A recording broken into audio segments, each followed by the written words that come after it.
ଏବେ ଆସୁଛି ଆଧାର କାର୍ଡ ନେଇ ପୁଣି ଏକ ନୂଆ ଅପଡେଟ୍। ଯାହା ବି କିଛି ବର୍ତ୍ତମାନ ଆଧାର କାର୍ଡକୁ ନେଇ ଘୋଷଣା ହୋଇଛି ତା ସମସ୍ତେ ଜାଣି ରଖିବା ଜରୁରୀ। ତେବେ କ'ଣ ରହିଛି ଅପଡେଟ୍ଟି, ଚାଲନ୍ତୁ ଆଉ ଡେରି କରିବାନି ଫଟାଫଟ ଅପଡେଟ୍ଟି ଜାଣିବା। ହେଲେ ତାହା ପୂର୍ବରୁ ଭିଡ଼ିଓକୁ ଗୋଟେ ଲାଇକ୍ କରନ୍ତୁ, ଚ୍ୟାନେଲକୁ ନୂଆ ଆସିଥିଲେ ଏବେ ହିଁ ଚ୍ୟାନେଲକୁ ସବସ୍କ୍ରାଇବ୍ କରି ବେଲ୍ ଆଇକନକୁ ପ୍ରେସ୍ କରି ଅଲ୍ରେ କ୍ଲିକ୍ କରି ରଖିବାକୁ ଜମାରୁ ବି ଭୁଲନ୍ତୁ ନାହିଁ। ଚାଲନ୍ତୁ ଆଉ ଡେରି କରିବାନି ସମ୍ପୂର୍ଣ୍ଣ ଅପଡେଟ୍ ଉପରେ ନଜର ପକାଇବା। ଭାରତୀୟ ସ୍ୱତନ୍ତ୍ର ପରିଚୟ ପ୍ରାଧିକରଣ বা UIDAI तरफरु एक बड़ घोषणा करा जायछि।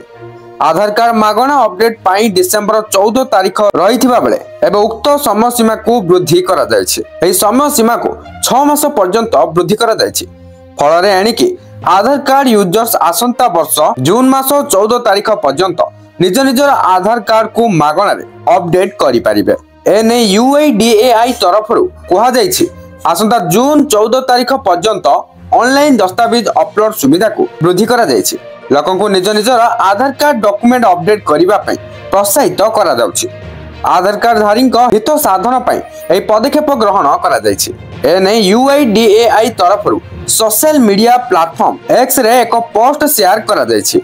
सूचना योग्य जे आधार कार्ड मागणा अपडेट समय सीमा पूर्वरु वृद्धि करा जायतिबारु एतर डिसेंबर 14 रे आ अवधि वृद्धि करा जिवो नाही बोली अनुमान करा जाउथला।